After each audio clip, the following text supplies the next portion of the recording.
Hey, we are live with the MMA Vivisection. Little soft intro today because that little buzzer thing always goes off right before I expect it.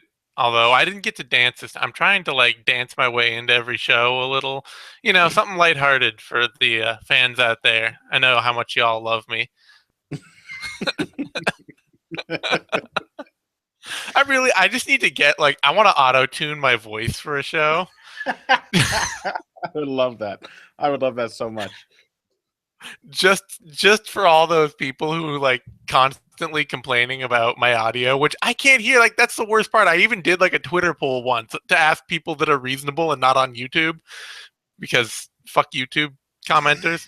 Sorry if you're commenting on this on YouTube. If you have a problem with I that, please comment. Yeah, if you have a problem with that, please leave a comment on YouTube, and I will be sure to ignore it like I do everything else on YouTube. Um, but I even did a Twitter poll to be like, hey, how's my audio? Is it shit? And people were like, no, it's totally fine. I don't understand. What are you talking about? And then I felt like, I don't know. I don't know what to do with that information. It seems You like it's know? working really well right now. You seem crystal clear at the moment. Yeah. Part of it is I adjusted the bandwidth usage available for this show up because I Mm. have been knocking it down to keep it from quitting, basically, from trying, because my bandwidth was really unstable. But especially when it's just two of us, I think it'll work better. So we're going to dive right into the show after all that preamble. Connor, my esteemed co host, thank you for joining me.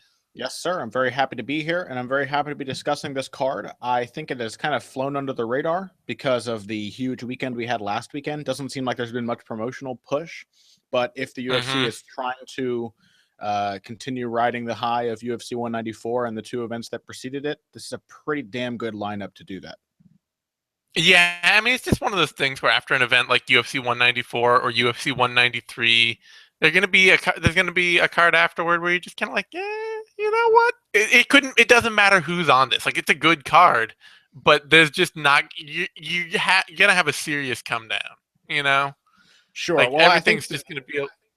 I think the UFC's whole goal with this is just to completely dominate this month in terms of news coverage with sports Oh yeah. networks because there's not much else going on in any other the big four sports and everything. It's pretty much just time for the UFC to shine, so they're just piling it on, which means even if this doesn't have the same buzz, people who didn't really watch MMA but watched Aldo McGregor or watched those Fox Sports 1 events, they might be like, oh, well, I kind of enjoyed that. Hey, there's a fight next weekend. Let's see. And to that end, there's a lot of good action fights on this card. There's a lot of fights that really promise excitement and fun finishes. Particularly the main card is kind of bonkers. So it's I think it's a pretty good move. It's not lightweight is one of the toughest divisions, but it's not really the prestige division in that Yeah. I don't think most people know who the lightweight champ is ever. Not No. since BJ Penn. But it's a Shark Tank, which means whoever you have in a title fight or looking for title contention, it's almost guaranteed to be high level fun. So Yeah, I think my wife keeps asking if Benson Henderson is still champ. That's th- that was does the does only other one she remembers. does she love Benson Henderson? Because my girlfriend is in love with Benson Henderson. She likes him reasonably well, except for his whole god bothering thing. But I don't think my girlfriend even minds. He seems nice to her, and I think she wants. yep, I don't even know if she wants to date him so much as she wants to date his thighs. She really wants to date his yeah, thighs. yeah. That's definitely a thing with Henderson. It's one of the big reasons that I think he will probably stay with the UFC. I would be really surprised, even more so than like Aljo if he left, Sure. is because he's such a like he seems like such a UFC fighter. Like Yeah. he is UFC brand. Yeah, and he's a pretty magnetic individual. He's Hmm. especially like when he's on the comeback trail and he's really fired up. He's a lot of fun to watch. He has a potential turn in stinkers, but he also it's like Canelo Alvarez. Like not every Canelo Alvarez fight is incredible, but you got to admire the fact that Canelo Alvarez will fight anyone and give it his all. And that's Benson Henderson. Yep. And that fight he had against Masvidal, that was awesome. And Yeah. that's again in an arena that is entirely rooting for him and that is, seemed full and lively, and there aren't that many fighters that can like deliver an arena full of fans that will be rooting for them. Yeah, absolutely. Anyway, Anyway, what about this card? this card this card's cool. Like, it's a really fun card. It's got a great mix of new talent and old talent, a lot of action fights. I don't see any fights that are, well, okay, I don't see many fights that I'm just dreading. Um, Only one fight, perhaps, that I'm dreading, and everything else on this card looks like it should be really fun. Yeah, I can't disagree with that. I don't think there are any fights in this that I don't like, and there are quite a few that I'm really excited for. A couple of debuting women's fighters, one in the much desperately anemic women's bantamweight division, one at strawweight, which is becoming one of my favorite divisions, and a couple of other really interesting style matchups, a couple of crossroads fights, a couple of people from Tough that I don't really care about, but their matchups seem fun. Yep. No complaints. Yeah, it's definitely, it seems. Yeah, and heavyweight. It should be a fun card. Like, I'm looking forward top to bottom to this. It's a great follow up for last week. Like, I think it's just the right kind of come down card, because it's it's less exciting, but it's not in any way, shape, or form bad. No, at all. You No, know. it doesn't get your blood pumping thinking about it so much, but you just kind of know looking at it, it's going to be enjoyable.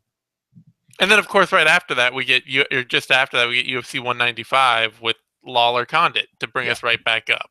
Get the blood pumping again. So this is just, it's a great way to, like, it's a great space between two big pay-per-views. This is exactly the kind of thing you want the UFC to be putting between two big pay-per-views. You get a title fight, you get some heavyweights, you get some good action fighters, you get some couple of new people here and there, and that seems perfect to me.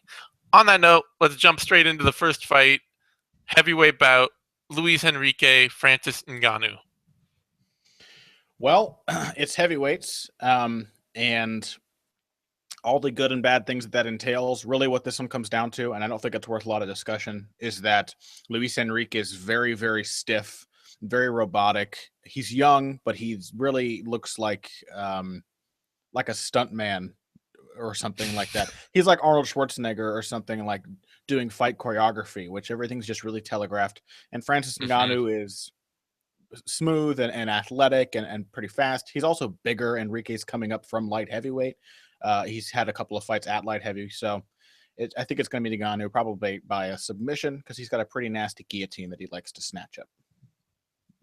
Yeah, I definitely could see that. This is one of those bouts that I want Ngannou to win a lot more than I'm certain that he will, because this is a fight that's most likely to come down to either Ngannou's power guillotine or chin and cardio, like one of those things. And if he can get, if it's just about jumping on something early and getting it, that's great, that's awesome. But if it comes down to chin and cardio, I'm not 1,000% sure that Ngannou has the actual advantage there. Just that, because Henrique seems like one of those guys who like is probably sloppy as hell for 15 minutes, but can be sloppy as hell for 15 minutes and might have a better chin. Sure, and I think it also comes to the fact that he keeps a pretty low output. He's just kind of like picking at spots, and he's not very effective. But if he can weather a storm from Ngannou, then he might be able to do that down the distance. Yeah, but I hope Ngannou wins, because he looks like a supreme athlete that just needs a lot of time and training. Yeah. So, odds on this surprisingly have Henrique favored. The only reason I can think of that is probably because he has a background as a wrestler in Brazil. He's got a long history of freestyle wrestling, so that might be the edge he's being given. Otherwise, he's much smaller and not, hasn't faced like notably better competition or anything. But he is the favorite, -1 or +100 down to -125. Ngannou is at +100 down to -120. So they are basically dead even. That's fine. It's whatever. It's heavyweight. You just bet on whoever, and you'll probably win. Yeah, bet that if there's a prop bet here, let's see. Fight is their fight does not go to decision is minus 475. Nah. Even that, yeah, that's a shit And bet. There's no good bets there. bad heavyweight fights have a tendency to go to decision, and they're more awful Yeah, when they do. So I wouldn't bet on this fight, to be honest. it's true. It's gonna be a sloppy brawl. On that note, Hader Hassan, Vicente Luque. I'm interested in this fight. I'm interested in this fight because I think it's a great step forward for Hassan to become a better fighter in the UFC. Because Luque, to me, from what I've seen, watching him his early career, watching him on Tough, like he is a great athlete. He's a good grappler, but he seems like the kind of fighter that kind of has to outstrike his opponent to be the better grappler. Hmm.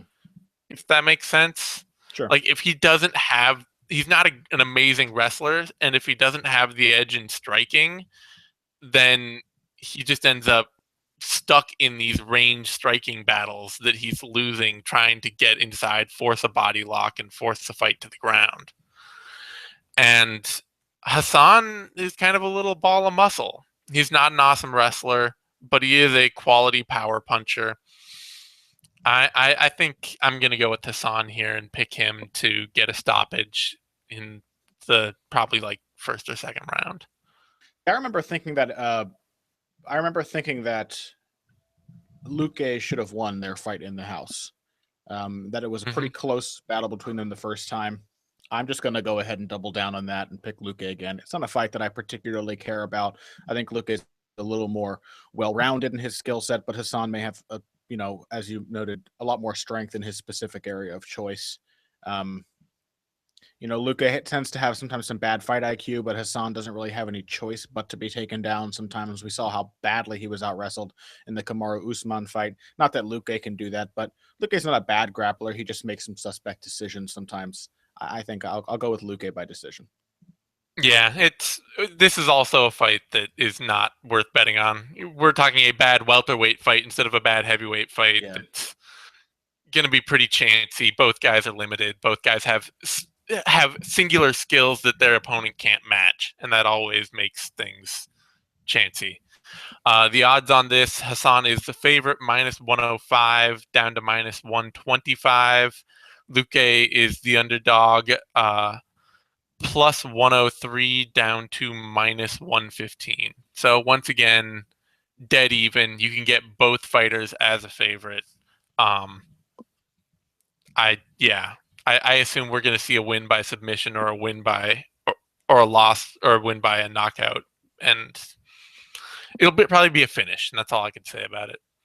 Next up, a fight I'm really excited about, a fight that reminds me a bit of the Warley Alves, Colby Covington bout, in that I wish it was taking place 2 years later, but I'm happy to see it now. Leon Edwards, Kamaru Usman. I love watching Leon Edwards. As a striking enthusiast, he's just a blast to watch. He's got very smooth movement. He fights well out of both stances. There are very few fighters in MMA who can make an outfighting style work for them. The outfighter counterpuncher sort of archetype, and a lot of fighters do that not by choice but by necessity because they can't throw very good combinations or they don't have a good sense of the distance, so they're always jumping in with single shots.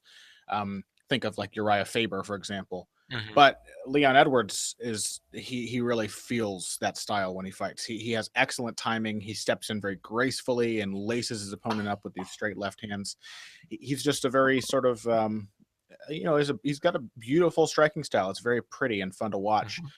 He's kind of small for a welterweight, though. I think he's about the same height as Usman, but if you see these two standing next to each other, I have a feeling you will think they're in different weight classes. Edwards, in fact, has weighed in well below the welterweight limit in the past. You get the sense that Usman couldn't if he tried. And that's in Usman's favor given his style, which is that of the hard-nosed wrestler, and not just like a gritty wrestler, but a pretty technical one. He finishes his takedowns really well. He's an excellent top position grappler, maybe not aggressive enough at all times for his own good, but it also allows him to maintain position. And unlike the last guy that Edwards lost to, which he maybe shouldn't have lost that fight, but if he did, it was because of top control. That was Claudio Enrique de Silva. Mhm. Unlike Claudio Silva, Usman is athletic and fast and light on his feet. He moves around well. He's not as easy to hit. He's been hurt a few times, but he tends to, he knows what he's in there to do. He's focused and he knows how to make it happen. So I think Usman wins either a decision or potentially gets a late submission. Yeah, this reminds me a little. Reminds me a little, especially just because they're both at Blackzilians, but like the wrestling, uh, the wrestling twin to Gilbert Burns, Sure. Usman, in Yeah. that, like, there's nothing that he does really badly, but some parts of his game are still really thin. Like, he can strike decently, but if he starts trying to get deep into his striking, he gets hurt. He can grapple decently, but if he starts going deep into his grappling, he's been submitted before. Sure. And he And could, Leon Edwards, if he was a better grappler, could be the Rashid Magomedov to Kamaru yeah, Usman's Gilbert Burns. He could, yeah, he's got the striking ability to do that. But the problem is we've seen him taken down and stalled on his back in the past. And that was against a far less physically dominant fighter than Usman. yeah. That was really the interesting thing for me here about this, though, is that Claudio Enrique fight that he lost. A lot of that was because Claudio he's one of those dudes that's just like tough as shit, like impossible to hurt and impossible to keep off you because you can't hurt him. Like, he will just walk through fire to cling to your leg and try and drag you to the ground. And that is an interesting thing for this because Usman is not quite that tough. Like, Usman he's a better athlete, he's faster, he's a more technical takedown artist, but he can be hurt a little. So I will be interested to see that because Edwards, for the fact that he did get stalled on his back a bit there, he does have great takedown defense. Like, he does do everything right. He does actually, know how to stay on his feet, stop the shot, to get back to his feet well, and all that. It's just that with Enrique de Silva, or with Claudio Enrique, it was somebody that, was only looking to take him down for 15 minutes and could walk through every shot he threw at him. And at some point, that guy's going to get you down. I'm going to pick Usman too because I scouted him as the number one welterweight prospect in the world. I can't be like, no, he's going to get beat by this guy. Edwards is good. You got to stick to your guns. Yeah, I got to stick to my guns. Edwards is good. He's a good athlete. He's fast. He hits really hard, places his shots well. He's got great takedown defense. But Usman, this is somebody who, tried to make a run for an Olympic team for the U.S., who is a Division II national champion, who is strong as shit and just a great wrestler and a functional enough striker to, I think, keep Edwards, just enough at bay to set up his shots and to keep it competitive. However, if Usman gets caught with both arms out coming in for a takedown, Edwards is great at playing the uppercut counter to the takedown, to the shot. So I have my doubts. But I'm picking Usman because I think he's got everything he needs to continue on to being a top 5 welterweight. Agreed. So I agree. Yeah. On that note, odds for this: Usman is the favorite, minus 215 up to minus 250. Edwards, the underdog, plus 180 up to plus 216. I think those odds are good. Edwards shouldn't be way outside on this. He's too hard a puncher, and Usman has shown the ability to be hurt before. And unlike Hayder Hassan, Edwards is a much better takedown defender. And he's not as crazy with his striking, right? Hassan, his coaches told him in that Usman fight to go after Usman, and he went after him way too recklessly and got taken off his Yeah. feet. He did hurt him, but he just kept going with like no regard for distance or space or level changes. Edwards isn't quite that foolhardy. No, he's not. Edwards is much better at sitting back and waiting for the opportunities and placing his counters and placing his shots really well. And, and working at a high enough rate too to not just lose rounds doing it. He's somebody who keeps a jab out in front of him, who keeps leg kicks going, who keeps his game working until he draws you in for counters. So it'll be an interesting fight. Like I say, it's one I wish that was taking place in like 2 or 3 years when both fighters were really 100% like set as elite fighters. But for now, it'll just be kind of a benchmark. Next up, that's the end of the Fight Pass prelims. Now we're on FS1. Next up, first Fox Sports 1 prelim, Cole Miller, Jim Ehlers. This is an interesting fight to me because Ehlers, for a time was considered a really top prospect in the UFC, and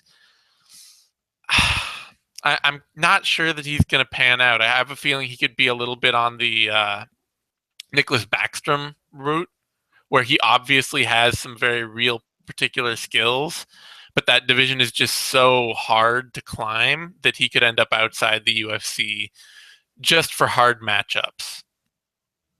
And I mean, the big thing we saw out of his Chaz Skelly fight is that, unlike Skelly, Ehlers' striking is not really functional. Mm-hmm. Like it has that single layer where he's decent enough at throwing a 1-2 and rushing into the clinch to look for takedowns and things like that. But if he actually has to strike for even a couple minutes, he gets hit really hard and he can't take the shots that well. He's not nearly the same kind of, Skelly has more of the what's his name, who's the ugly fighting constant grinding featherweight, Darren Elkins striking style. Yeah, where it's ugly and it's not good, but he's tough enough and aggressive enough that he will make it work. Like he will make you try to strike with him and win, even doing it. Skelly often gets more on intangibles than on real technique. Yeah. Ehlers is not that guy. And I worry, like Cole Miller. So, I don't think he's going to just outstrike Cole Miller the way Max Holloway did, which means that he's going to have to out-wrestle and out-grapple Miller. And, Miller's been out-wrestled before. He's not an amazing fighter off his back, and if he can get planted there and kept there, he can lose those bouts. But I don't know. I have questions about Ehlers, and I wonder if this is going to be a upset loss for him, where he's going to get outstruck a bit standing, and he's going to find the wrestling work and grappling work too hard to really dominate there. I'm going to take an upset on Cole Miller, I think, for this. I think Cole Miller is a strong pick here. I really do. You said that you don't think Jim Ehlers is going to outstrike Cole Miller. I think Cole Miller is going to outstrike Jim Ehlers. Miller's not a bad boxer or a kickboxer. No. He can get his legs there. We saw, I think the best performance that he's had recently was in that Sam Cecilia fight. But even since then, like the Max Holloway fight, he really seemed to lose his head. I think that's always been the kind of the problem of his, where he got a head cut. He was so focused on the injustice of the head cut, and that he kind of lost his cool and kind of gave away the fight. He spent like the remaining 2/3 of the fight after that happened worrying about the continued head clashes rather than actually trying to win. But when he's on form, he's a really strong striker. He keeps a good 1-2 out there very consistently, measures with his jab. I think he hits pretty hard too. A lot of his submission finishes have come off of him knocking someone down or hurting them on the feet and giving him the opportunity to jump on something. Because for a guy with a great submission game, he doesn't have very strong wrestling. So all of his submissions are either you're on top of him and he gets you from guard, or he hurts you enough that he can distract you from his submission threat, and he's pretty good at that. Jim Miller's is solid, well rounded.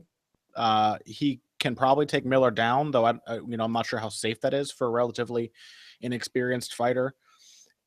But really, at range, I think he's kind of stiff, and his defense is really not all there. He kind of stands with his head straight up in the air, doesn't really seem to know how to get off the center line or move backwards in anything other than a straight line. I remember when Alan Omer was just strafing him with right hand after right hand, right down the middle, same punch every time, and Ehlers couldn't get away from it. And, I think Miller's a stronger hitter than Alan Omer, and I think he's a better finisher.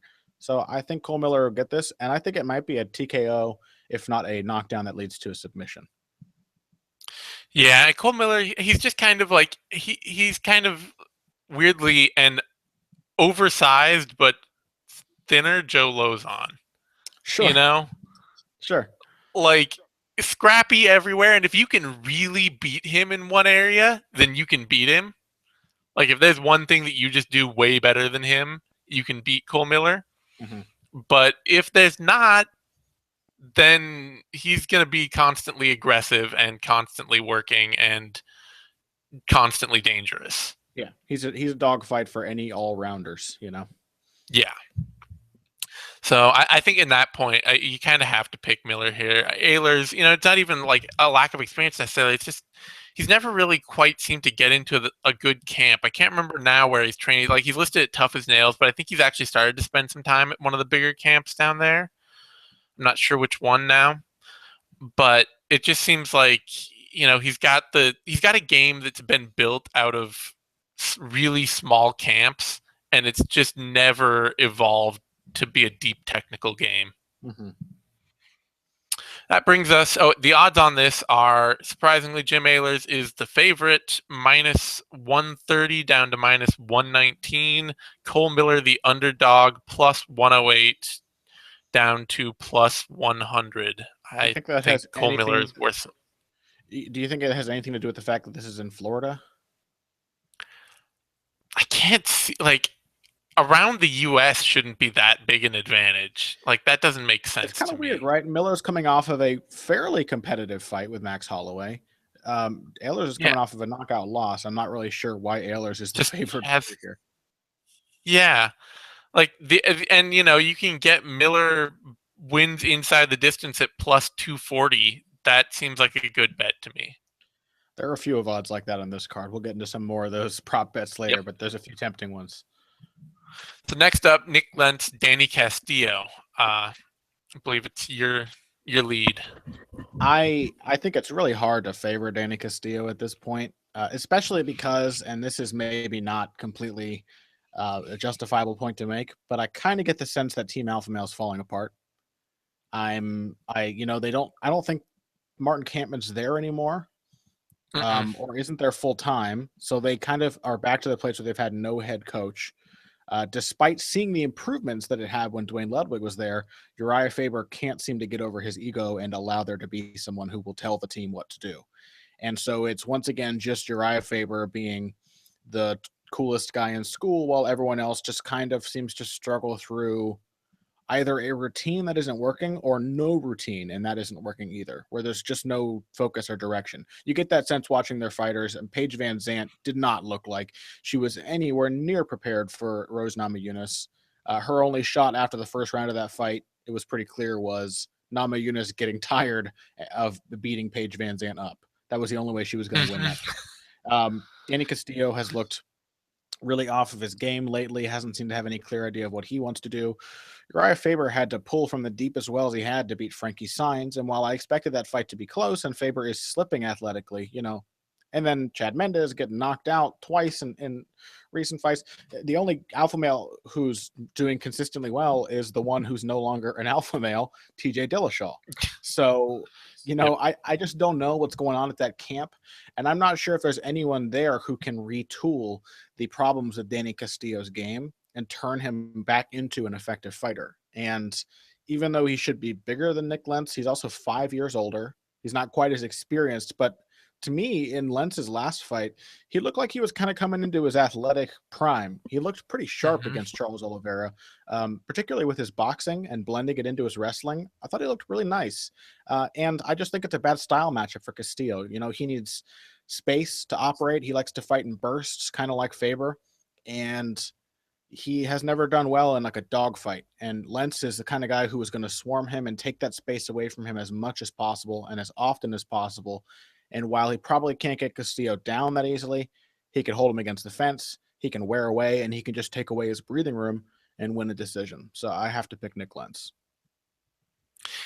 Yeah, it's tough. I mean, it is. Lentz does kind of represent some of the fighters that have maybe beat, they've beat Castillo before. Miller, even going back to like Volkman and Roller, some of those guys who are just like tough, grinding, aggressive fighters that are going to stay on you, and where especially where Castillo doesn't have a massive wrestling advantage.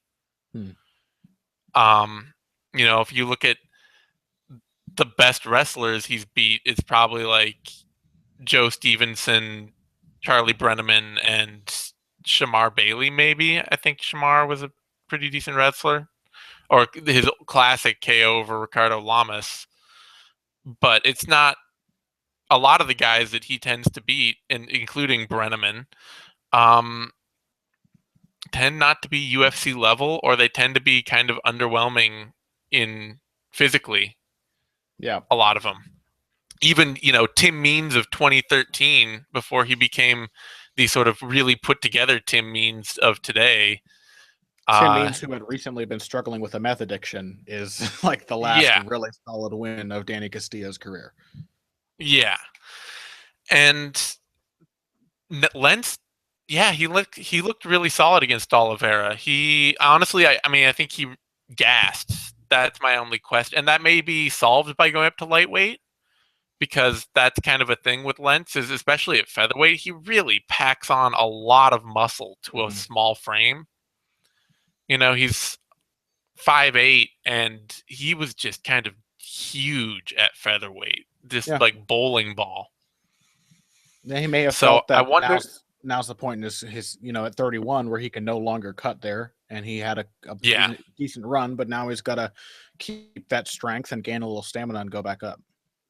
yeah. So I could see him having more stamina at lightweight, um, and he's always been really, really fucking tough. Like nobody's knocking Nick Lentz out for anything, and he's got a great consistent style. Like you have to be able to generally, you have to be able to either be way, way better athletically than Nick Lentz, or you have to be able to you have to be able to outstrike him. You can't just,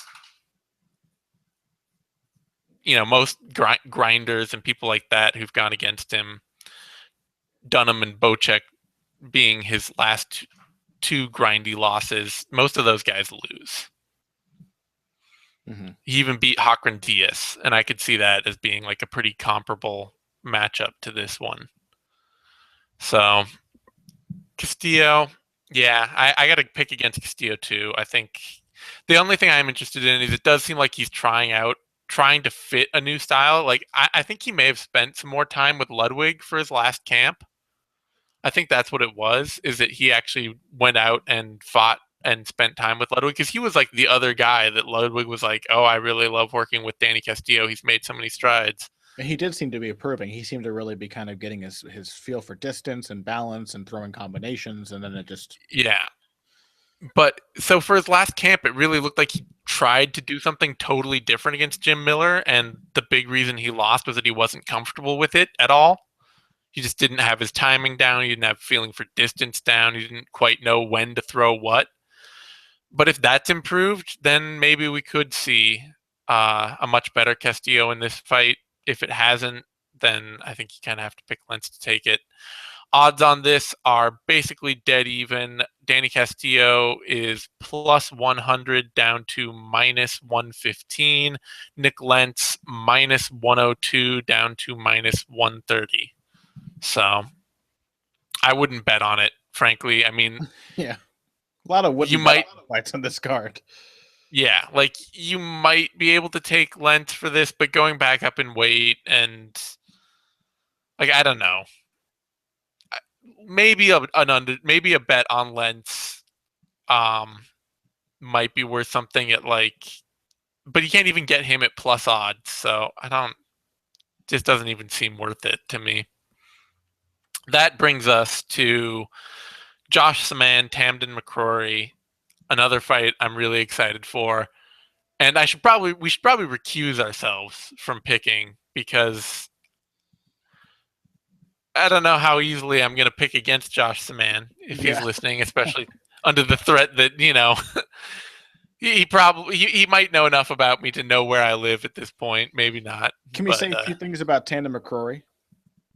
yeah. Okay, well, I think the problem with this fight, which it does make it hard to predict from McCrory's perspective, when looking at McCrory, is the guy's only spent a minute and a half in the cage since his return.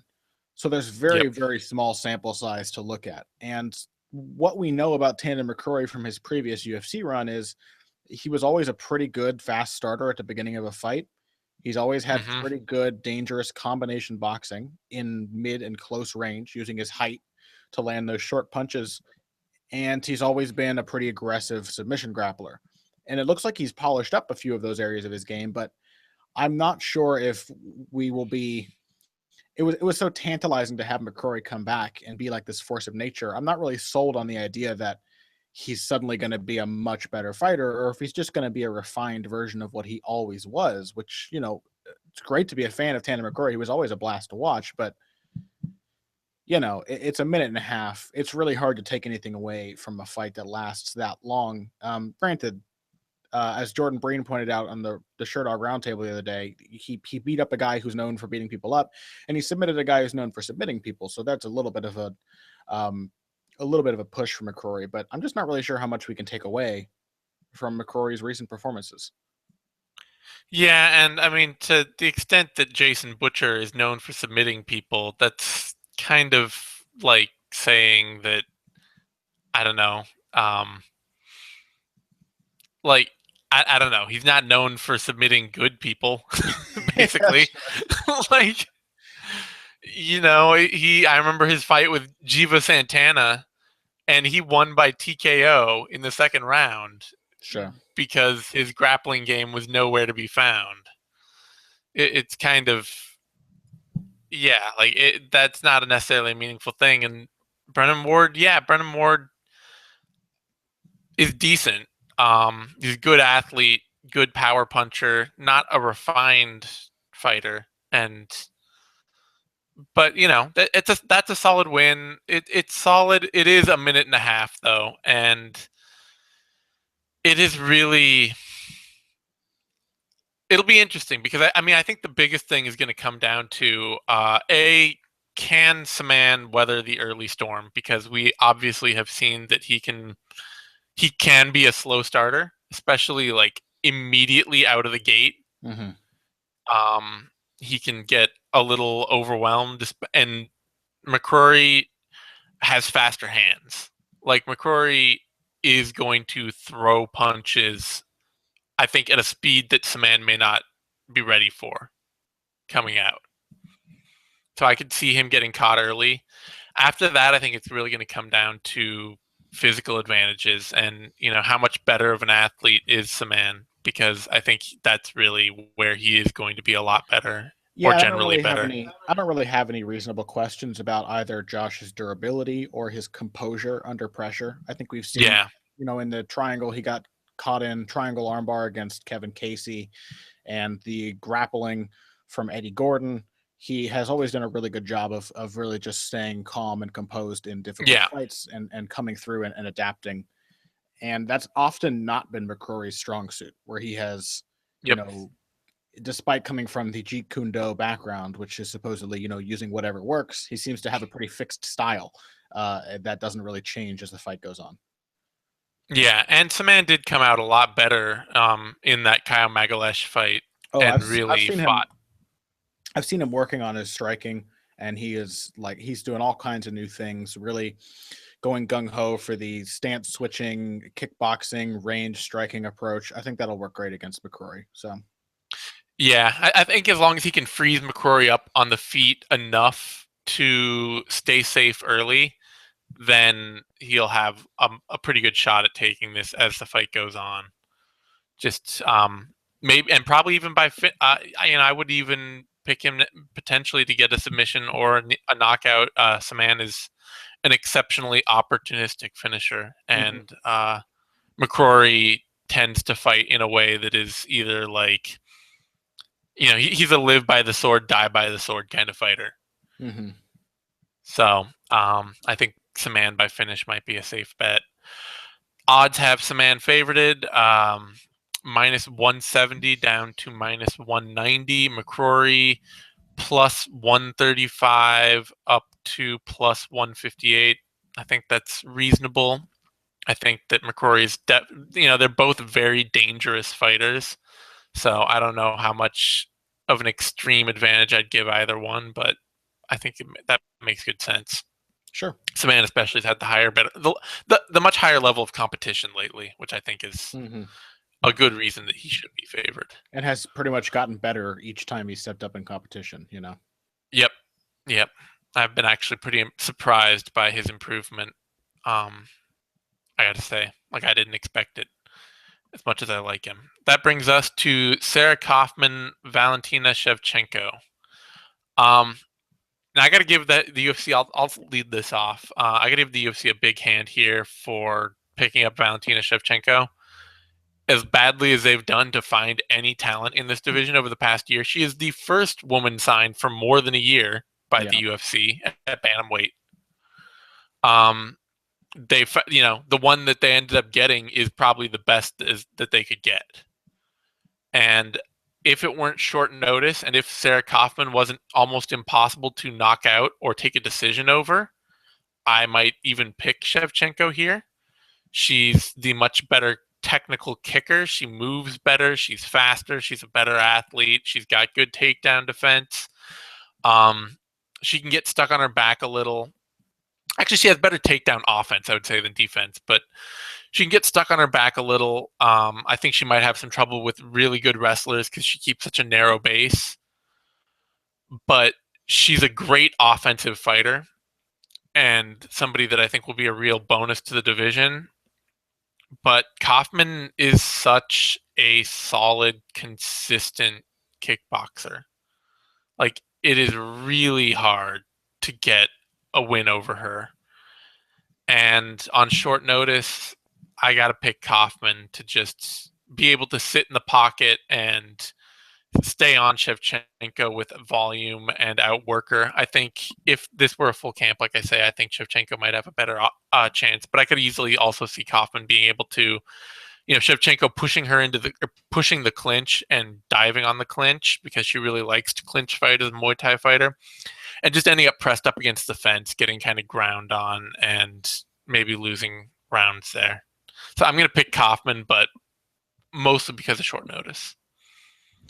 It is worth noting this is a short notice call up for Shevchenko, but she was already in a training camp.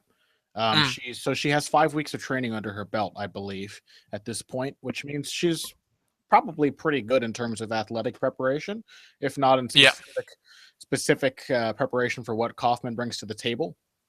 That being said, I think her style matches up pretty well with Kaufman's, and I am going to pick Mm-hmm. her. I think that Shevchenko has really kind of laser accurate striking. She's a southpaw with an educated right hand, which is a very tricky thing for Mm-hmm. most MMA fighters to deal with. She's got a good counter right hook, a weird, awkward counter right hook that she likes to throw. Good jab. She's got a nice, long, straight left that only comes out once you stop worrying about it because you're always worried about southpaw's straight left hands. And she's got great kicks, very fluid movement, good in the clinch where she'll grab on, launch a few knees, and then separate. I think it's a bad matchup for Kaufman. I really do. And I think this will look very similar to the Jessica I fight, where, yeah, Kaufman can always make it close. She can make it a dogfight.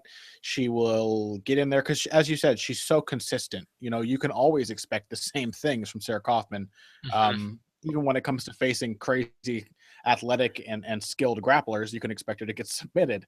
So, but on the feet, she's going to come forward. She's going to try to counter with her right hand. She's going to put on volume. She's going to close distance, clinch, and grind away a little bit. And I'm not sure that she has the good enough defense to just walk through Shevchenko's punches and kicks. And I'm not sure she has the cage cutting footwork to keep Shevchenko on the fence. I don't think Mhm. she does. So I'm going to go ahead and pick Shevchenko by decision. Yeah, I mean, I do think if this were, and as you say, she's had a full camp to be in athletic shape and all that, so it may just be that won't be a factor at all. But if it weren't if it weren't a short notice call up, I might lean Shevchenko. She's The very like the only other good. thing she is, I mean, she's beat Joanna Jędrzejczyk in Muay Thai. She's been a legit championship level kickboxer, and she's moving over to MMA, and she's a great athlete. It's not just like uh not to, and I know this is gonna come off weird, but she's not Joanna Bars, um the Muay Thai fighter, Mm-hmm. who like had beat is a good enough technical Muay Thai fighter and big enough that she beat Chris Cyborg, but has got like totally worked in MMA Mm-hmm. by not good fight, because she's not an amazing athlete. She's really not. Like, she's kind of lanky and awkward and not actually like a super fluid movement fighter. Even watching her Muay Thai, she's very technical and she's very imposing with her size, but it's not a great athlete. Shevchenko is a super super good athlete. Like, she looks phenomenal. So that, I think, is going to be it's a big bonus for her as she rounds out her game and continues in the UFC. The only other thing that gives me pause is that, other than that Jessica I fight, that's the only time that Sarah Kaufman has ever lost to somebody that's just stood up and, that hasn't been able to submit her, basically. Yeah, but who else is there who has a Jessica? Because Jessica I's got that outside boxing True. style. That's a really rare style in this division, and Shevchenko is It's true. better than I in that regard. It's true. It is. It is and I think you've talked me into the idea that I would easily pick Shevchenko to win on a full camp of prep. I'm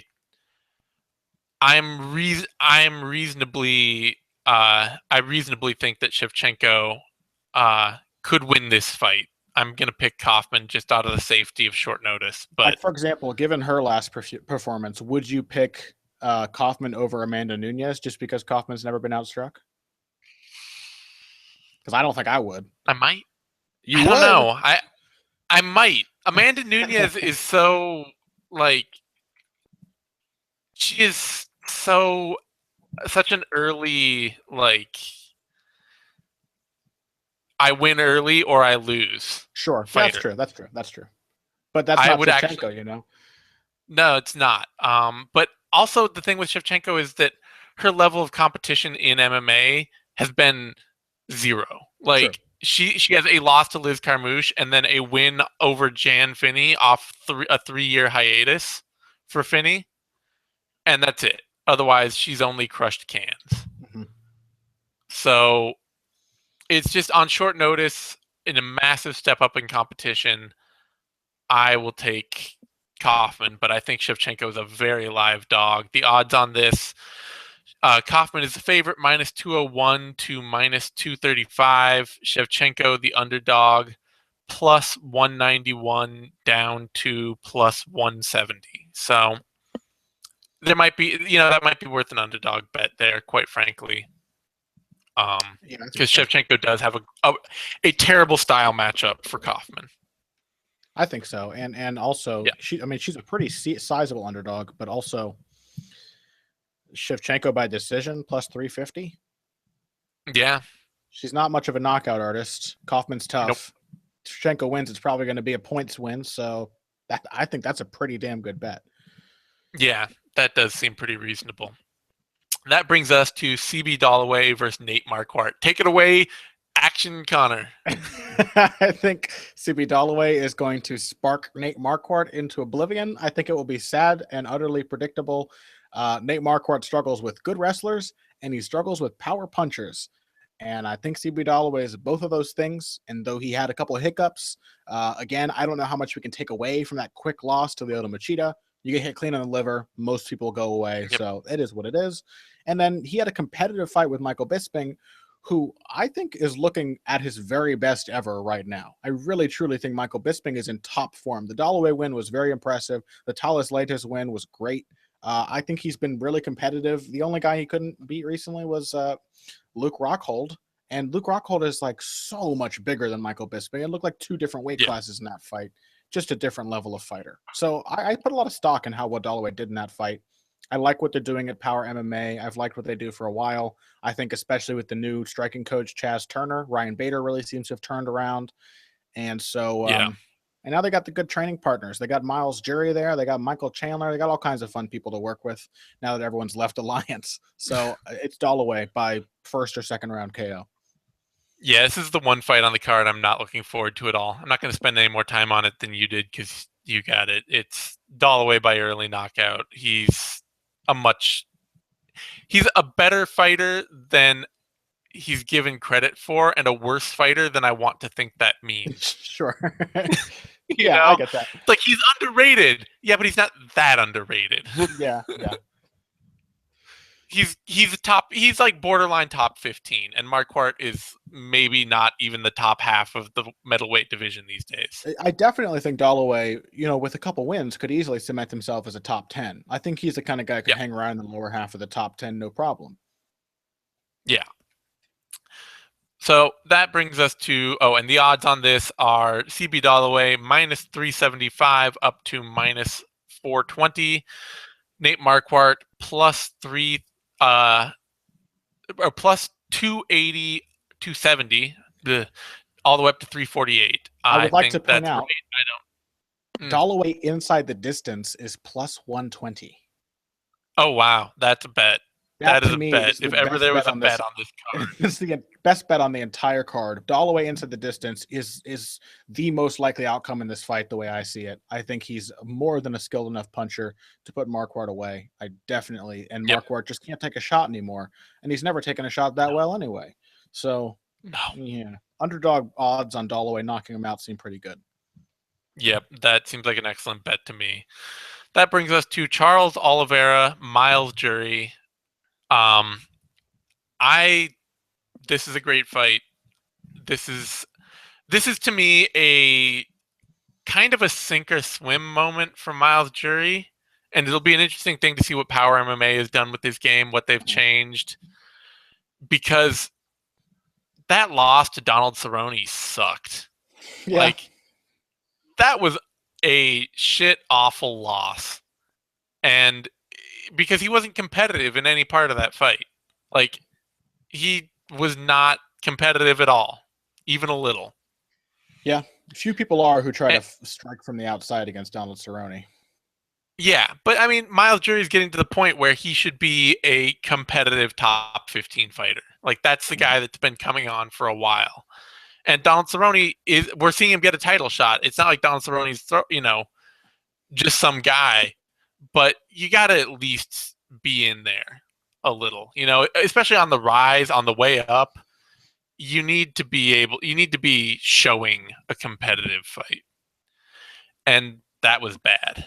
So this, to me, like, he's got a favorable matchup this time around in Charles Oliveira, and somebody who is still very mechanical on the feet and a very willing mechanical striker, like somebody who will just stand in and kind of do the Matt Riddle thing, to more athletic ability and to more grace, but still,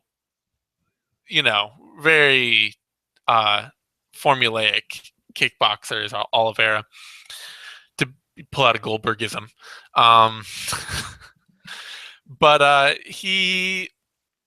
And so it's going to be a question for Jury. Like, he's going to get this fight on the ground a lot, which is really where Jury has always shined as a top control wrestle grappler.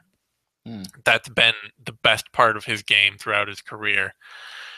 And I'm looking forward to that fight out of this because I'm not sure he can beat Charles Oliveira there, but I want to see him try. And Jury should be a massive featherweight, even though he's only an inch taller than Oliveira. He never seemed small at lightweight at all to me. So I'm very interested in this. I am gonna pick Jury to. You know what? I don't know. I guess I'm gonna pick Jury because he's more fluid, and I think he's gonna initiate more of the game he wants, and he can be controlling enough from top position to win it. And I think he'll take a decision. But I think he is going to end up right in the mouth of what Oliveira does best, like right in the mouth of the beast, and he's going to be fighting the whole way through. And Oliveira is super slick, so I'll take Jury, but you should try to talk me out of it if you can. No, I'm going to talk you right back into it. I think Jury wins this fight. I think the tactical wrestling is a really good tool for him. I think he's got good movement. As much as I've complained in the past about what Alliance did with him, he's a pretty solid outfighter. That's just a really tough game to try to play against Donald Cerrone, especially Donald Cerrone with career best takedown defense, who wasn't easy to knock off Yeah. of his feet and has always been aggressive off his back when he does get knocked off his feet. So Charles Oliveira is going to come forward. He's going to try to close the distance and work knees and elbows in the clinch and in close. He's going to do this with no semblance of defense whatsoever. He'll probably keep his hands up, but won't understand how to parry or slip his head or take side steps or pivot or anything. He's just going to come forward and chase Miles Jury and run into things, whether it's takedowns or punches or kicks or all three. And on the ground, of course, Charles Oliveira is one of the most dangerous guys in the entire sport. He's just crazy aggressive and very smart too. It's not just an aggressive mindset, but he's very clever at setting up his guillotines and headlock submissions, and he's tenacious. He'll just keep going. I think he went for 3 guillotines against Nick Lentz before he actually submitted him, and it was with a guillotine. It's not the kind of guy who's going to lose heart in his grappling just because it doesn't work once. So that makes him really dangerous down the stretch if you're going to be taking him down. But I just see Oliveira running into Jury's punches a lot. And, unless the weight cut really has a strong effect on Jury's stamina, which I would imagine it won't because he's decided to move to the division and he must have done a test cut, I would think. As long as he doesn't show up completely depleted, then, and he'll probably hit harder at featherweight too. So I think he could TKO Charles Oliveira by attrition. And hopefully Power MMA will bring out some of that aggression that he seemed to lose while training at Alliance, and he'll know when to jump on an opponent and finish him. Yeah, it's an interesting bout. I do think it is it's a great chance for Jury to reassert himself, but it's an incredibly dangerous chance because I do see him kind of as the kind of fighter who can't help himself but wrestle and grapple as well. Mm-hmm. Like he outfights, but then it's like, okay, I've got the opportunity. I'm going to go for this takedown and put you on your back and try to work my top game. Yeah. Just because that's what I should do next. Sure. And Oliveira could make him pay for that. Yes. Odds on this fight. Miles Jury is the favorite, minus 140 down to minus 150. Charles Oliveira, the underdog, plus 133 down to plus 110. That seems right to me. I don't have any major problems with that. I think Oliveira is a dangerous enough grappler and finisher that if Jury decides to do other things than kickbox, there's a reasonable chance this fight goes either way. Sure. And I think we do have to mention mental edge. I think that belongs to Jury as well. One of Oliveira's biggest problems, I think, is that he tends to quit. He tends to quit when things really get tough. And, I felt really bad about it at the time when the neck injury happened against Max Holloway. But if we look at that fight, and this is how I saw it live, Max Holloway outstrikes Oliveira with ease. He is putting on a career best performance against one of the most hittable guys he's ever fought. And Oliveira gets knocked down, stands up, kind of realizes that something hurts and he doesn't really want to be there and takes the opportunity to not be in the fight. I felt bad for thinking that live, but it turns out it really wasn't a very severe injury. It was more like a stinger or like a muscle spasm, that it wasn't a severe injury. Likewise, when he got knocked out by Cub Swanson, was a very bizarre knockout, right? He got hit with a big shot, kind of looked like he was like, that hurt, I'm done, and decided to fall down. And he almost did the same thing when he fought Nick Lentz. In the first round, Lentz was hitting him with right hands. Oliveira got hit in the eye. He kind of covered his eye and turned his back, and just by the grace of God, decided not to quit. But he was about to allow himself to be finished by Nick Lentz. He made that split-second decision and decided against it. But I think that's a problem for him going forward against elite fighters. And for all you can say about how ineffective Jury was against Cerrone, he turned it up in the third round and kept trying. He didn't quit. He's not the kind of guy who runs up against adversity and questions himself. He doubles down. So I think that's a big edge for him here. Granted, the dangerousness of Oliveira, but I think Jury deserves to be a favorite. Yeah, I can see that. That brings us to that's the Fox Sports 1 end of the prelims. That brings us to the main card on Fox. And the first fight up is Randa Marcos, Carolina Kowalkiewicz. And is it you or me? I've forgotten now. Oh, I think I talked and you talked. So it's my turn. Yeah. Okay. This fight, actually, I don't know. Whatever. Anyway, this is probably the moment that Randa Marcos stops being overranked in that division, because she, kind of like Paige Van Zandt, has climbed really high off not a lot. Marcos is a great offensive fighter in a few key areas. A great athlete, great technical offensive wrestler. But a pretty terrible defensive fighter so far. And especially interestingly, a really not good defensive wrestler at all. Like, great offensive wrestler, no defensive wrestling that I've seen. I'm thinking of her fight with Jessica Penne, who, is tough and aggressive and consistent. But Penne got every takedown she wanted in that fight. Like, anytime Penne went in for a takedown, she got it. And Penne is she's aggressive and she's a decent clinch takedown artist, but she's not like an amazing offensive wrestling force.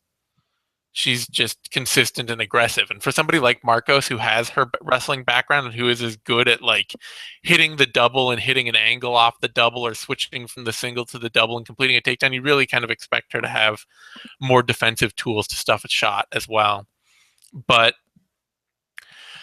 I kind of, being that offensively focused with that limited defense, I can't pick her to beat Kowalkiewicz.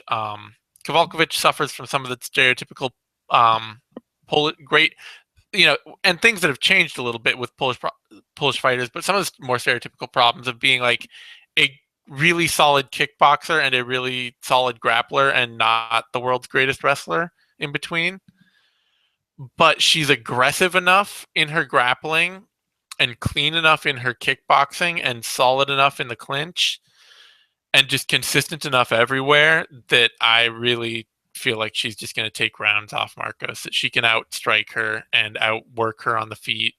And then if she gets taken down, she can outwork her on the ground and get back up and outstrike her again. And I got to pick Kowalkiewicz by decision. Yeah, and I think what you just kind of alluded to there is the strongest thing for Kowalkiewicz is that she's just a round winner. She knows how to turn up the volume when it really matters. She's had 2 close split decisions recently, and while that could be counted against her, saying that she has a tendency to wind up in close fights, it also points to the fact that in close, tough fights, and both Kalindra Faria and Mizuki Inoue are tough opponents. And Kowalkiewicz had kind of a tough time and just didn't back down and turned up the volume every single time that a round started to feel close, just enough to win. And Marcos is always a little more up and down than that with her offense. She kind of fights in spots. She's remarkably good for how little experience she has. But it's, she still looks inexperienced, and Kowalkiewicz looks like a fighter who, despite having a lot of technical details that I could complain about in her striking, she knows how to compose a fight to her advantage.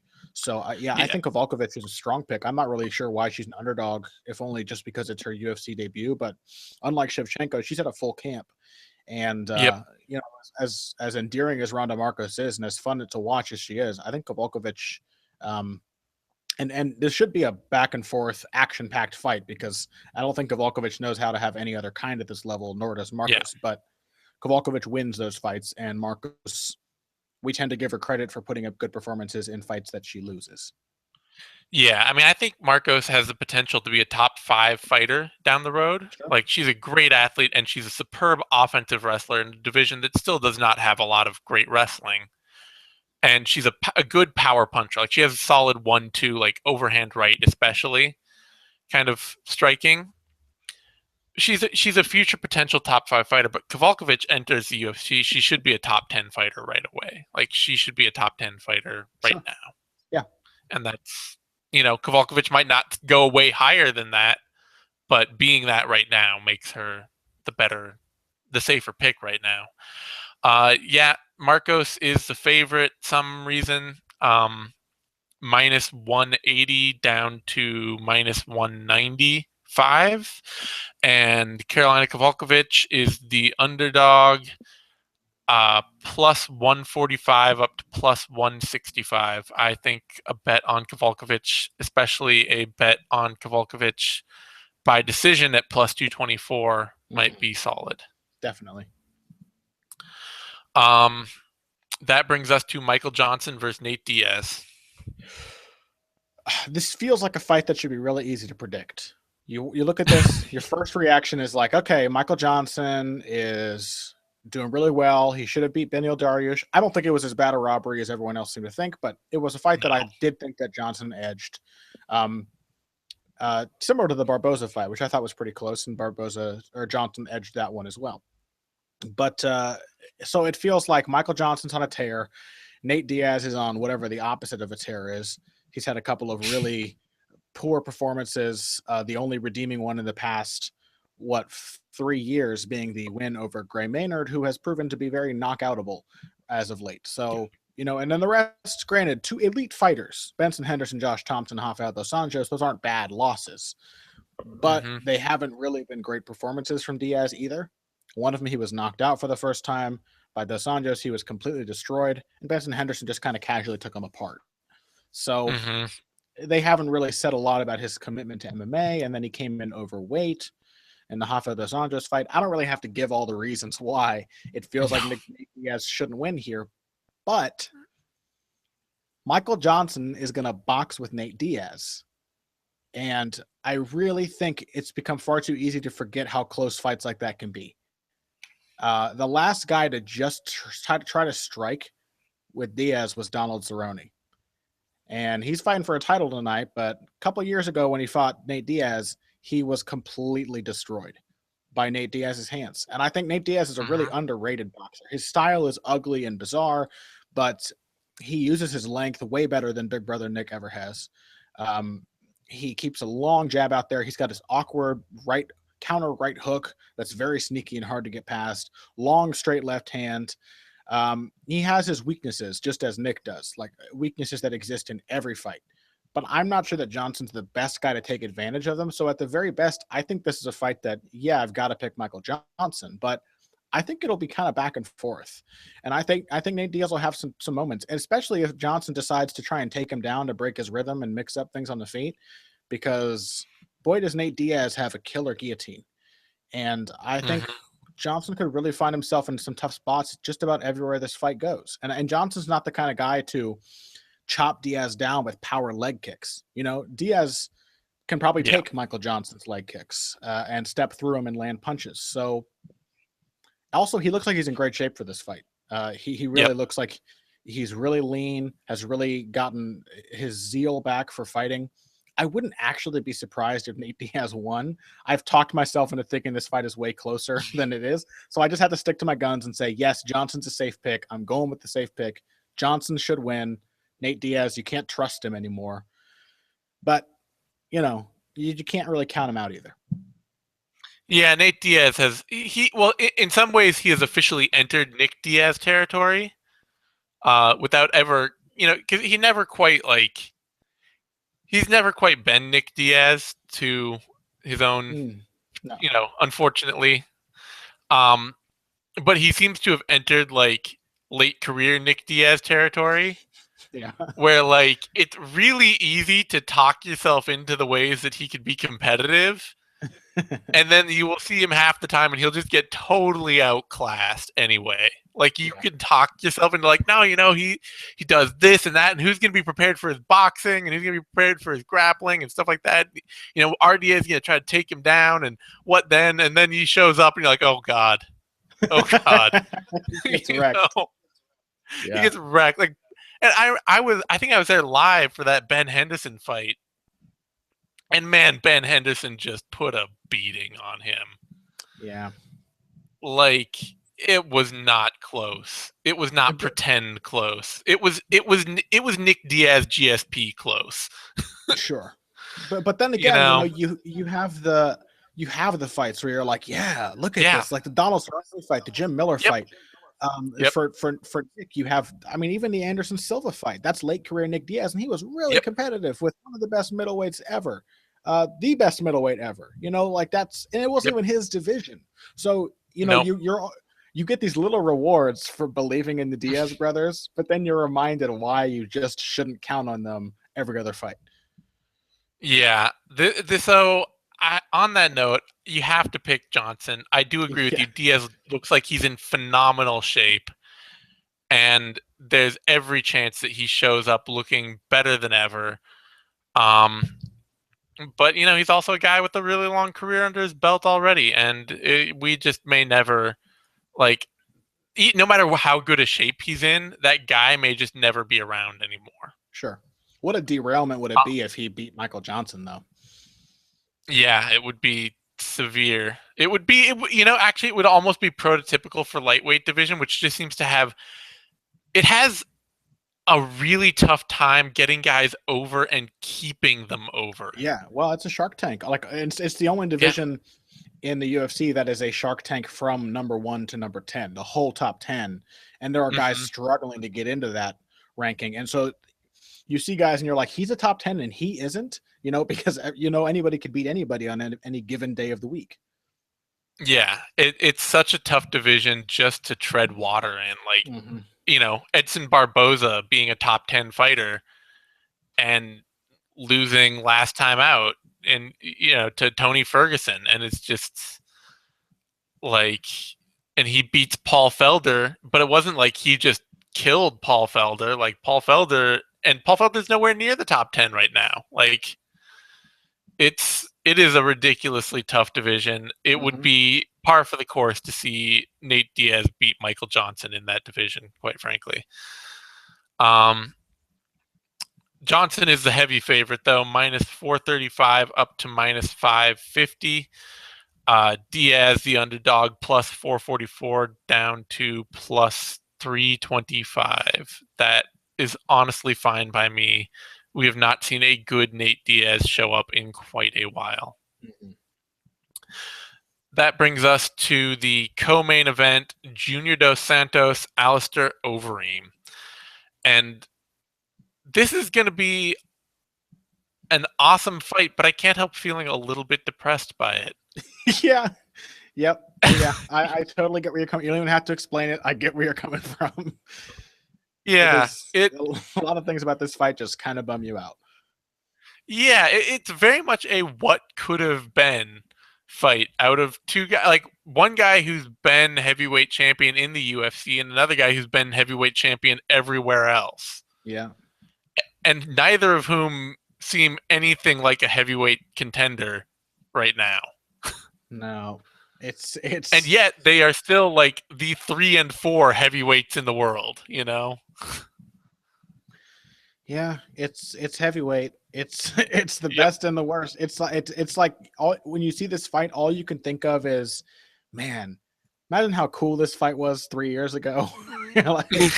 Imagine how awesome this would have been if it happened way back then. And now you look at it and you feel like you know everything there is to know about both of these fighters, and you're Yep. not happier for it. You're not better off And knowing. and I'm not even because of that 100% sure who wins it. Nope, not at all. Because I will say, like, Alistair over Greg Jackson, Alistair Overeem looks good. Yep. This has been an appropriate move for Overeem because Jackson MMA, we've talked problems with their striking here and there, things that they don't do as well as they could, but they're great at keeping problem fighters calm. Mm-hmm. Guys who lose their head in the ring, they're great at keeping them on an even keel. And Overeem has had that problem. And they're great at keeping athletic fighters in the mindset of taking advantage of their athleticism at all times. Mm-hmm. Like that is just something that camp has always done well. It's like, oh, you're a great athlete. Well, move, stay outside, come in and out of range quickly, look for athletic strikes, do things in the singular that take advantage of that athleticism, rather than trying to get caught playing a gritty points game against somebody who might just be tougher than you. And that seems to be really, I think that's really valuable for Overeem because he has always gotten caught trying to play the gritty points game against tougher fighters. It's like, oh, I'm going to sit down in the pocket and throw a 4-punch combination. And look, I got hit with one and now I'm dead. Like, Yep. that's Alistair Overeem. Yep. Every single one of So Overeem's losses since 2006 have been knockouts. Yeah. So him being willing to away. dart in and out from range, to land single shot, to get back out on the outside, to come in with like a big knee and then move off on an angle and stay away and not try and outwork an opponent, just strike for strike. That's great. Not try to just overwhelm them with like an onslaught of offense, because he doesn't have to. He's a supremely gifted athlete. He does not need to be in there in the trenches slugging it out. And he can't be against Junior Dos Santos. If he just tries to sit down in front of Junior Dos Santos and go punch for punch, Overeem will lose. But the modern Junior Dos Santos, like, I don't know how well he keeps up with somebody who can flit around and be the better athlete. I mean, this kind of seems like almost it seems like an exact same version of the Stipe Miocic fight he won, but just barely won. But you know what what Overeem's gonna do to Junior Dos Santos, or what he's gonna try to do? He's gonna try to do to Junior Dos Santos what Junior Dos Santos used to do to other slow heavyweights. That's the crazy thing, because Overeem, I agree with you. Like the Jackson Winkeljohn Overeem is going to try and be fast and move from the outside and pot shot, and that used to be JDS's thing when he was this quick, smaller, light, powerful heavyweight. That was what he did, and that seems to have vanished since the second Cain Velasquez fight. Yeah, he's much more of a pocket brawler now, and it just like. It's functional for him because he has good hands and he moves well and he's not, terrible defensively or anything like that. But it's just it's just putting him in brutal war after brutal war after brutal war. And those will all take their toll because heavyweight, like, you can't really just be a dude that sits in the pocket and slugs it out at heavyweight and stay at the top. There's no room for you there. And I am going to pick Junior Dos Santos because Alistair Overeem is still a guy who almost got put on Dream Street by Roy Nelson last time out. But that's it. Go. The fight seems really clear to me in terms of what two things can happen. Or the battle of this fight is speed on Overeem's side and fragility working against him. And then there's power on Dos Santos' side and durability, so but maybe working against him in that regard too. It's like it's slow, powerful, durable Dos Santos versus fast and powerful, but fragile Alistair Overeem. And it's so hard. It's so hard to think about Alistair Overeem in any fight like this not getting melted by the first punch that connects with his chin. It's so Yeah. hard. Like, you just think of Alistair Overeem, you think of him fighting anyone with a decent amount of power, and you're like, yeah, he's getting blown out of the water. Or he's going to look good for the first 3 minutes and then get destroyed by one punch. And that Mhm. could really, really, boy, could that happen in this fight. That's a very distinct possibility. But I always like to go with I like to. Here's the thing: every time I pick a fight based on the what seems like a high chance of a crazy finish, it seems to not go that way. This is like how I felt in the Yeah. Esparza Namajunas fight, where I was like, oh, but hey, that's Mhm. a long time to spend with someone who's as good a finisher as Namajunas. Turns out, with a good game plan, most fighters, if they're really well prepared, can take that away. And Overeem may Mhm. not be as reliable even as Carla Esparza in that regard, but if Overeem comes in and does what he did to Roy Nelson, he can even play it safer than that. I think he can. I think he can outpoint Junior Dos Santos. So it's either he does that for a round and then gets destroyed, or he does it for 3 rounds successfully. And I'm just going to go with the 3 rounds option and pick Overeem with the upset. Yeah, I'm fine with that. I really am. Like, I do not feel strongly about Junior Dos Santos winning this right now It's on a, it it's at kind all. of a tragically compelling fight, but it is a really Yeah, compelling matchup. it is. Oh, it's a very compelling fight. It's just one of those things. Like I say, I feel bad, and I don't feel like I should feel bad, but I do feel bad. Yeah, no, I feel you. The odds on this: Alistair Overeem is the underdog, plus 299 down to plus 240. Junior Dos Santos, the favorite, minus 313 up to minus 360. And I frankly think that's long odds on this fight. I don't think that there are very few heavyweight fights that should be like plus minus 200 or more than plus minus 200. And Mhm. I don't think this is one of them. Yeah, yeah. Although that being said, I wouldn't bet on this fight. I No, just think it's way too unpredictable. I think you could say, let's see, you could bet a prop bet on the fight going over or under 1.5 rounds. Going over yeah, 1.5 rounds is plus 130. that's a good prop bet for this. Because it might not be an immediate finish. I think there's a good chance that Overeem wins the early going and gets knocked out. Yeah, I think he's fight smart enough early in the fight to stay alive for a round. Sure. So maybe there, but otherwise, I mean, betting on who wins this fight it just seems too risky. Yeah, that seems like a bad proposition, even if the odds seem a little long for Junior Dos Santos. Mm-hmm. That brings us to our championship fight, top of the card, main event on Fox. All of this, the last 4 fights are all on Fox. Rafael Dos Anjos, Donald Cerrone. Who you got, Connor? Well, I got RDA all the way. I think this fight is going to be their first fight, but just more so. I think that Rafael Dos Anjos has gotten better at all of the things that made him so effective in the first fight. And I think he can exploit the same weaknesses that Donald Cerrone has always had.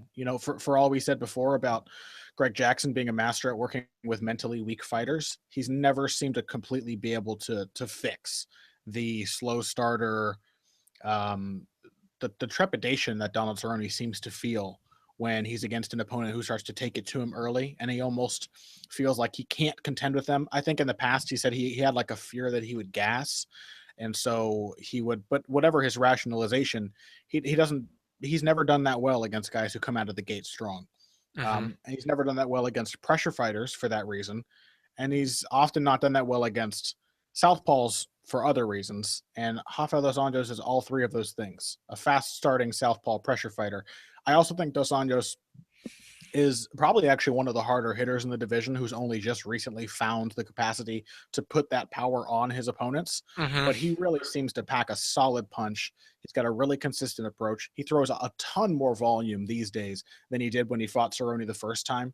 If you watch that fight now, you can almost watch Dos Anjos and see how he was maybe questioning his own ability, where he came into that fight, he knew he'd been working on his striking, he knew he had the game plan, but he was like, can I really outstrike Donald Cerrone? And so it kind of, he wouldn't just let himself do it, even though he had those openings. That's not going to happen this time around because he didn't feel that way against Anthony Pettis, and I doubt he's going to feel that way against a guy who's much more susceptible to pressure fighters. So Cerrone is Cerrone. He's gotten better. He's stronger. He's maybe a little better defensively. He's much better defensively in terms of wrestling. But I think a lot of the things that have plagued him throughout his career are still there. And if nothing else, watching him fight so consistently has given us the opportunity to see that, yes, Donald Cerrone is always Donald Cerrone. He kind of comes in the same for every opponent. So, yeah, I think Dos Anjos beats him up. I doubt that he'll be able to finish him. Cerrone will probably get a little bit of a rhythm late in the fight, but I think Dos Anjos can at least bank 3 rounds and take a decision. Yeah, I don't disagree. One of the things that I'm actually slightly interested in here is seeing him off such a long layoff. Will that be good for him or bad for him? Because it's one of the longest layoffs of his career. That's true. I didn't even think of that. He hasn't fought since May. Yeah, which isn't that long for most fighters. That's normal. But for him, like, I'm looking back over the years, and he's always been in the gym or in fights in camp, like, constantly. Mm-hmm. There's like a gap from January to June of 2009. Yeah. And otherwise you have to go back to like 2007 to find a gap this long in his career. And that could mean that he has more time to prepare and more time to work on things and more time to like approach differently, because maybe if he's just always in camp and always training, then that doesn't give you as much time to actually, like, you've always got a fight coming up, you don't get to adjust as much because you always have a fight coming up. That could be better, or it could mean that he's off rhythm and he'll be a little distracted. We know he's been chomping at the bit for a fight for the past few months. And maybe a little too much time to get inside his own head. Mm-hmm. It's really hard to pick Cerrone to win a fight he's already lost.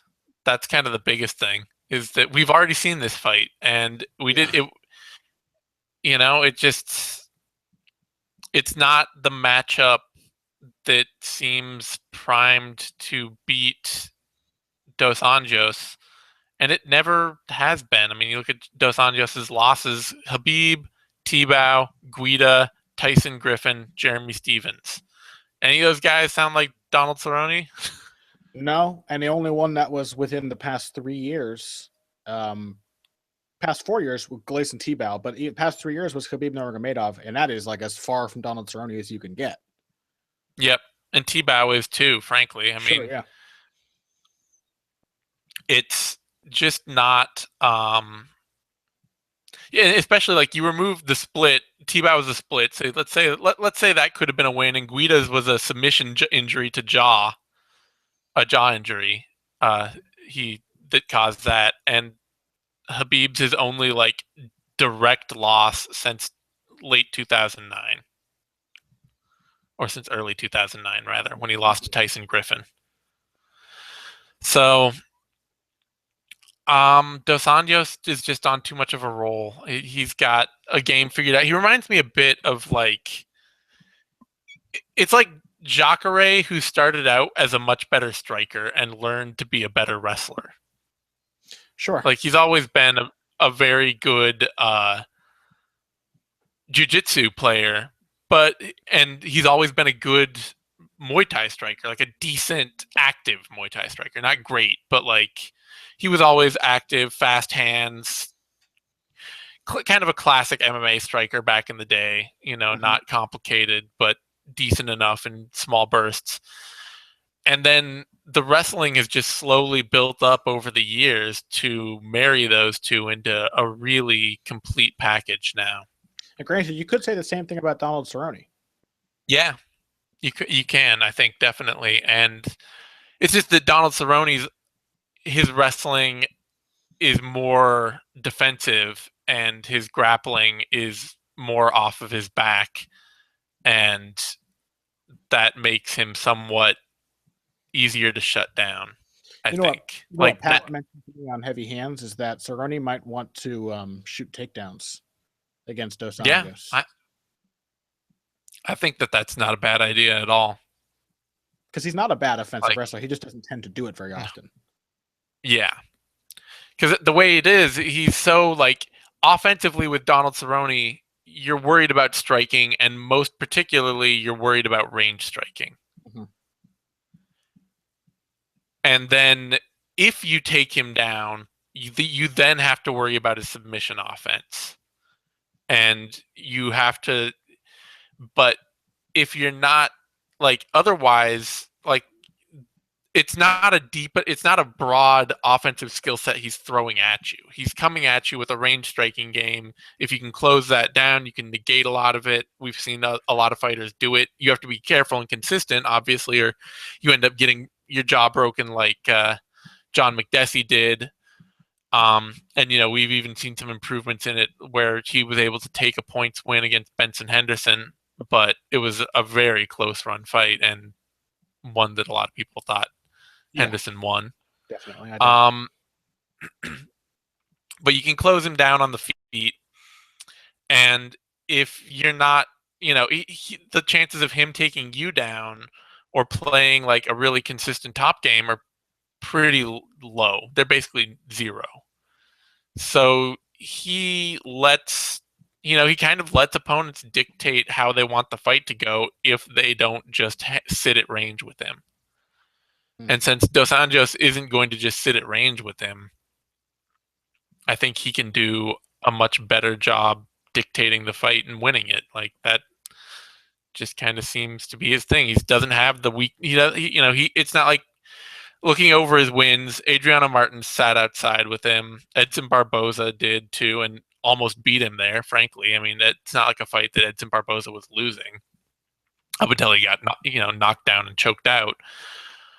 And the Adriano Martinez fight too. Yeah, and Jim Looking to be a pretty. Miller is not that dude. He's just not anywhere. And the Eddie Alvarez fight, Alvarez tried to close him down a lot and couldn't. Just too undersized, too limited as an offensive fighter, not a wrestler either. Uh-huh. And Jury tried to stay at range. Henderson stayed at range a lot. McDessie often tried to stay at range. It tried to close him down, but as we've talked about, McDessie has problems closing down fighters. It's actually not something he's necessarily all that great at. Getting out from the outside, and Dos Anjos just doesn't look like any of these guys. So I got to take Dos Anjos here. I think that's the smart pick. RDA is the favorite, minus 196 up to minus 220. Don Cerrone, the underdog, plus 185 down to plus 160. That seems fair to me. I would even argue that RDA should be a little higher. This is a fight he's already won, but Yeah, and I actually don't. I think he's a pretty decent value at those odds. I really do. yeah, especially if you can get him down at 196. Like that's not bad for RDA. I don't think so. Not in this matchup. No, should be a good fight. Should be an interesting fight. Should be an aggressive fight, but it's hard to pick against RDA there. So, all right. On that note, you got any other things you want like do sum up for betting wise? Let's see. I thought really I think Shevchenko and Kovalkovich are both solid underdog picks. Kovalkovich I'd say is a little stronger. Kovalkovich by decision is I think a good pick. We mentioned before. CB Dollaway is a good pick regardless, but you can get him at underdog odds to knock out Nate Marquardt. I think that's a fantastic bet. And I think Rafael dos Anjos to beat Donald Cerrone. Maybe you can look at improving that by going by decision, but I think the straight odds are really not that bad for what I see as a relatively one-sided matchup. Yeah, that all seems safe to me. On that note, Thanks everyone for tuning in. Give us a thumbs up, like over on YouTube. That helps us a lot. Subscribe to MMANation.com. It's DOTCOM over on YouTube. That way you get all the video content, interviews, analysis, all that other crap we do over on Bloody Elbow. All that other Follow. crap. Yeah, well, we do a bunch of shit these days. So what can I say? Yeah. Follow Connor on Twitter at Boxing Bush. That's BUSCH. Follow me on Twitter at Zane Simon. We'll have 6th round for you. We'll have another Vivisection coming up right after this for the World Series of Fighting card this week, and a lot more. So stay tuned, everyone. Thanks for tuning in for this one.